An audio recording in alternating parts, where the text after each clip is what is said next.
Hello, Hofstra fans. Welcome inside the WB Mason Coaches Report right here on GoHofstra.com. I'm Connor Giblin. He's head coach of Hofstra Pride Men's Hoops, Joe Mihalich. Joe, thanks for joining me today. Well, it's great to be here. Thanks for having me. I'm sure you guys are at least in a good mood after coming off wins against Columbia and Florida Atlantic, but the big news coming out of last week, Deshore Bowie out for the season with a torn ACL. Just talk about what kind of loss he is to this program.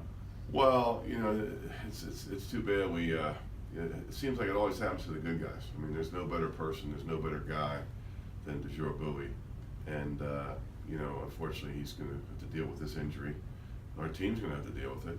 It's a big loss for us. I mean, he's got so much spirit, so much life, and he just always energizes our team when he's on the floor.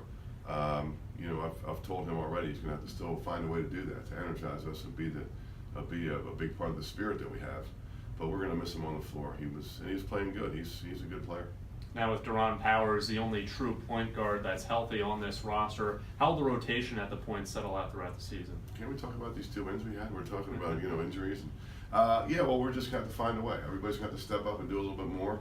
If Deron's not at the port, maybe Elijah Pemberton will play some point, maybe Brian Bernardi, maybe Justin Wright Foreman, but somebody's going to have to step up there and help.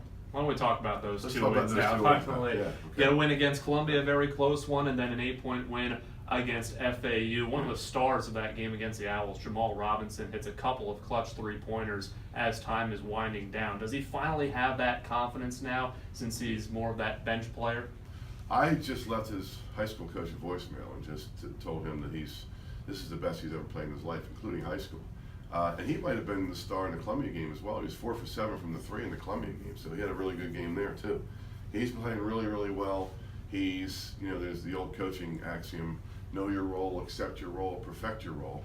And he does all those three things now. He's coming off the bench. He makes us better when he goes in there. As I say to the guys that don't start, there's an award called Sixth Man of the Year award. There's no award called Fifth Man of the Year, but there is for the Sixth Man of the Year. And if he keeps playing like this, he'll be a candidate for that.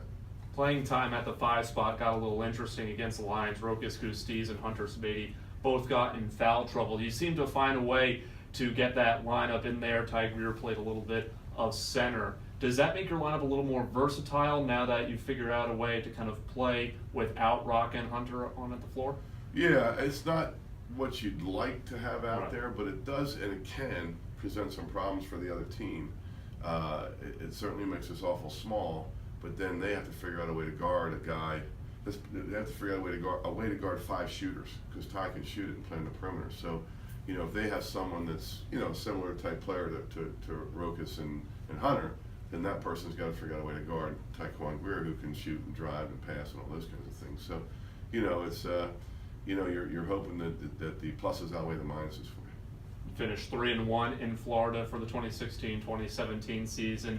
Now you head home for a game against St. Bonaventure, and this is a Bonnie's team that you had a thrilling win against them last year. Was a NCAA tournament caliber team. They have 2 players averaging 20 points per game. How do you try and stop those guys, specifically Jalen Adams? Well, I'll tell you what, this is, their coach, Mark Schmidt, he's Houdini. I mean, he's a great coach. I don't know how he does it. It's a really, really tough job in a great league, and he just finds a way to get players and win games. So, the people up there, they're lucky to have him. He does a great job. And their 2 guards, Jalen Adams, you mentioned him, and Mobley. I mean, that's as good. That's as dynamic a backcourt as we'll see all year. So we're going to have to figure out a way to somehow, some way, keep them off balance. And it's just that they're both the kind of guys that you can guard them pretty good, and they might still score because they shoot from deep and they can find a way to score, and they just keep coming at you.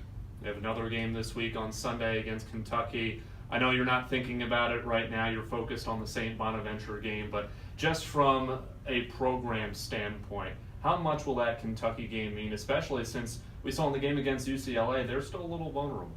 Well, first of all, I mean, it's Kentucky. When you talk about Kentucky, it's when you talk about college basketball, the first of the schools that you think about are Kentucky and North Carolina, and you mentioned UCLA and Duke, and all the storied programs. And 20 years from now, our players are going to be able to say they played against Kentucky, and hopefully we can do something special against them. But terrific program. I mean, it's they probably wouldn't finish last in the NBA if they were in the NBA, those guys. But we're just gonna, as you said already, we just got to think about Bonaventure right now. That's tomorrow night.